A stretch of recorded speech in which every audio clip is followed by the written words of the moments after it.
Your name, I never know. As we get down and roll below, caught up in a overflow. Night ends your bones. Why are you look at me? Say. Assalamualaikum Bapak Ibu, apa kabarnya? Jumpa lagi bersama Bu Resti, tentunya dalam tematik kelas 5 SD. Seperti biasa, Ibu berharap semoga kalian tetap semangat dalam belajar. Baik anak-anak Ibu, pada hari ini Bu Resti akan menghadirkan sebuah artikel ilmiah yang berjudul osteoporosis. Nah, dari artikel ini, kalian dapat menentukan ide pokoknya per paragraf, dan kita juga akan tahu lebih jauh tentang apa itu osteoporosis. Jadi kalian bisa mendeskripsikan berbagai macam penyakit tulang dan otot. Baik, kita akan lihat artikel berikut. Menuliskan ide pokok dari artikel ilmiah. Nah, Ibu punya artikel dengan judul osteoporosis. Kita lihat di sini ada 3 paragraf, yang pertama, kedua, dan ketiga. Kita lihat satu persatu. Osteoporosis lebih sering diderita oleh seseorang di usia tua. Osteoporosis adalah hilang atau menipisnya jaringan tulang yang mengakibatkan tulang melemah, rapuh, dan mudah patah. Oke, terlihat ya bahwa kalimat berikutnya adalah kalimat penjelas. Nah, kita bisa ambil dari kalimat utama yang ada di awal paragraf ini. Bisa menggunakan kata-kata sendiri. Misalnya, osteoporosis adalah menipisnya jaringan tulang yang sering diderita oleh seseorang di usia tua. Oke.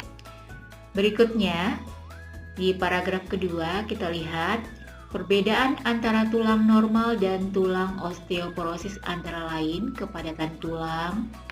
Di sini diceritakan tulang normal, kemudian bagaimana tulang normal itu sendiri, penyebabnya apa, dan di bawahnya menceritakan tulang osteoporosis. Nah, terlihat ya bahwa kalimat berikut inilah kalimat penjelas. Jadi kalimat utamanya ada di awal paragraf. Kita bisa ambil ide pokoknya, perbedaan antara tulang normal dan tulang osteoporosis. Oke, boleh sampai di situ. Selanjutnya, tidak hanya nutrisi, olahraga sangat penting untuk menjaga kesehatan tulang. Kurangnya aktivitas merupakan salah satu faktor penyebab terjadinya osteoporosis. Nah, ini semua adalah keterangan-keterangan ya. Kita cari di manakah kira-kira kalimat utamanya. Nah, ternyata berada di akhir. Faktor lain yang mempengaruhi terjadinya osteoporosis adalah merokok, obat-obatan, dan gagal ginjal dalam jangka waktu panjang. Nah, ini dia.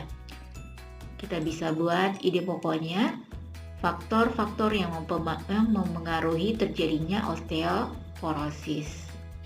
Oke, jelas ya. Coba Bu Resti garis bawahi bahwa osteoporosis lebih sering diderita. Kita lihat paragraf pertama. Ini dia. Osteoporosis adalah menipisnya jaringan tulang yang sering dialami di usia tua. Kemudian di paragraf kedua tadi, perbedaan tulang normal dan tulang osteoporosis. Sementara paragraf terakhir, faktor-faktor yang mempengaruhi osteoporosis. Jadi dalam 3 paragraf artikel tadi terdapat 3 ide pokok ya, inti dari cerita itu, inti dari teks tersebut. Nah, gampang ya untuk menentukan ide pokok dari sebuah artikel ilmiah. Nah, ternyata cukup gampang ya untuk menentukan ide pokok dari sebuah artikel. Sama seperti sebelumnya sudah Bu Resti sampaikan, kalian tinggal mencari kalimat utamanya, lalu menentukan kata-kata yang cocok untuk ide pokok. Bisa diambil dari kalimat utama tersebut. Selanjutnya, apa itu osteoporosis? Pernah dengar?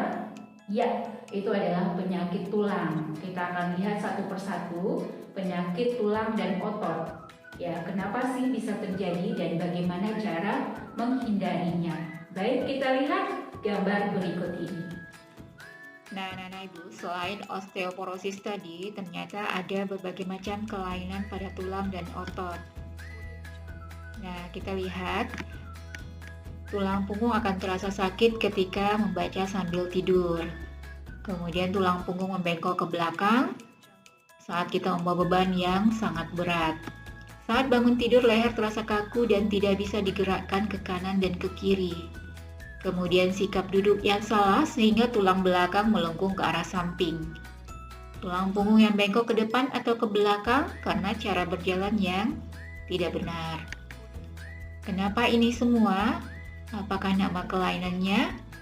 Kita lihat berikut ini ada fraktura atau patah tulang. Terlihat di gambar, ini adalah kondisi tulang yang patah. Kemudian osteoporosis yang tadi dalam artikel adalah menipisnya jaringan tulang. Kemudian ada fisura atau retak tulang, tidak sampai patah, hanya retak. Dan ada lordosis, nih tulang belakang yang membengkok ke arah depan karena posisi duduk yang kurang benar. Skoliosis, duduk miring sehingga tulang belakangnya mirip huruf S ya. Dan ada juga kifosis, karena terlalu membungkuk jadi tulangnya bengkok ke arah belakang. Kemudian selain pada tulang, berikut ini masih pada tulang kaki ya, karena kekurangan gizi seperti kalsium dan fosfor, tulang bisa menjadi tidak normal. Kalau ini kondisi normal, nah ini namanya rakitis. Ya, tulang berbentuk huruf O. Kalau kita pernah lihat orang yang berjalan kakinya membentuk seperti huruf O, itu rakitis ya. Atau seperti huruf X, ini merupakan kelainan pada tulang. Nah, selain pada tulang, ternyata pada otot juga ada beberapa kelainan seperti hipertrofi. Ini adalah pembesaran pada otot karena berlatih yang terlalu sering sehingga ototnya membesar. Atau sebaliknya ada atrofi, yaitu mengecilnya otot. Ini bisa karena gizi yang buruk, kemudian juga karena saraf pada otot. Ada stiff atau kaku leher, kemudian ada tetanus. Ini karena bakteri Clostridium tetani ya, kejang otot. Nah, ini dia beberapa kelainan yang ada pada tulang dan otot. Lalu apa yang harus kita lakukan setidaknya untuk menghindari beberapa kelainan ini yang masih bisa dihindari? Yang bisa kita lakukan adalah mengkonsumsi makanan yang bergizi dan seimbang. Kemudian perhatikan posisi tubuh saat tegak, saat duduk, saat membaca, saat belajar, ya agar posisi tubuh harus diperhatikan.